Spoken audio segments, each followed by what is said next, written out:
Première décade du mois d'août, très angoissante sur le plan de la santé et pour les enfants, les personnes âgées et autres groupes à risque. À en juger les fréquentations des structures sanitaires de ces derniers jours, la grippe semble avoir mis du bémol à bien d'activités. Alors, parmi les questions essentielles, quels en sont les symptômes, la durée, comment débute la maladie et se traite-t-elle?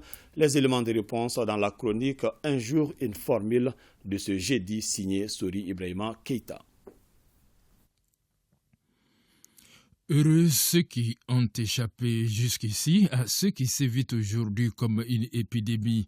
La grippe est dans nos murs. Infection virale courante potentiellement mortelle, en particulier pour les groupes à risque élevé. La grippe, c'est une infection respiratoire aiguë qui est très contagieuse et qui est due à un virus.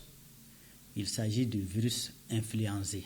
Et très généralement, c'est une épidémie saisonnière et qu'on voit à partir de août, septembre jusqu'au début novembre.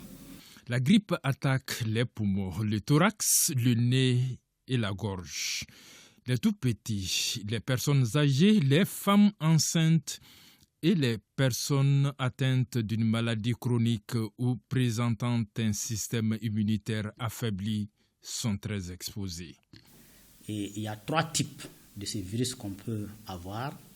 Il y a le type A, le type B et le type C.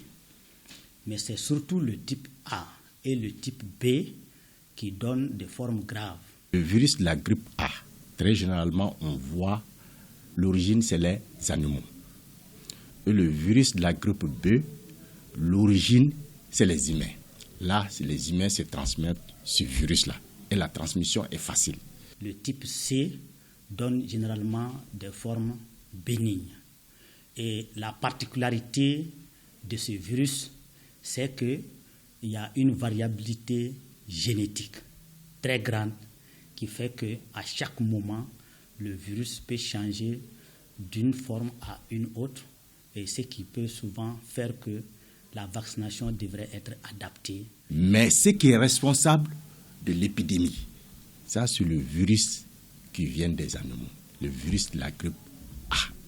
Les symptômes s'appellent fièvre, frissons, douleurs musculaires, toux, congestion, écoulement nasal, maux de tête et fatigue. Une personne qui est malade, lorsqu'il parle, lorsqu'il éternue, lorsqu'il tousse, il va projeter des petites particules, des petites gouttelettes qui peuvent tomber chez quelqu'un et le contaminer.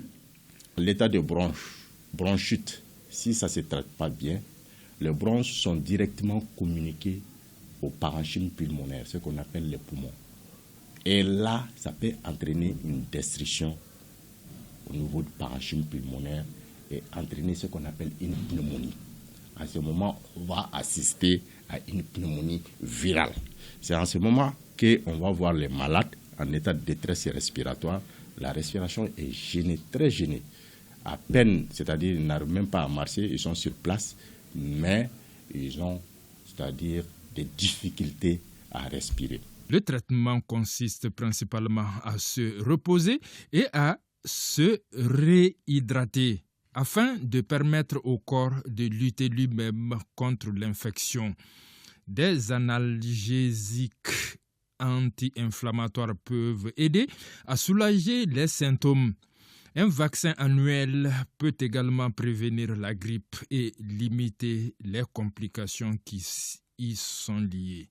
Des pathologies, nous, on ne peut pas dire une pathologie est banale, mais ça peut se compliquer. Donc, si on ne se prend pas garde, parce que surtout, c'est très fréquent, c'est les sujets d'extrême âge. D'abord, la prévention passe par 2 volets. D'abord, il y a les mesures d'hygiène. Donc, il va falloir maintenant mettre des distances avec les gens malades. Et les personnes malades doivent utiliser des mouchoirs jetables. Les gens doivent éternuer au niveau du coude. On doit se laver aussi régulièrement les mains. Et également, En dehors de ces mesures d'hygiène, il y a la vaccination. Mais c'est un vaccin qui va protéger durant 6 à 9 mois comme ça. Donc c'est une vaccination saisonnière. Mais attention, pas d'automédication ni autodiagnostic qui ne constitue en fait qu'une autoflagellation tout à fait absurde et parfaitement autodestructive.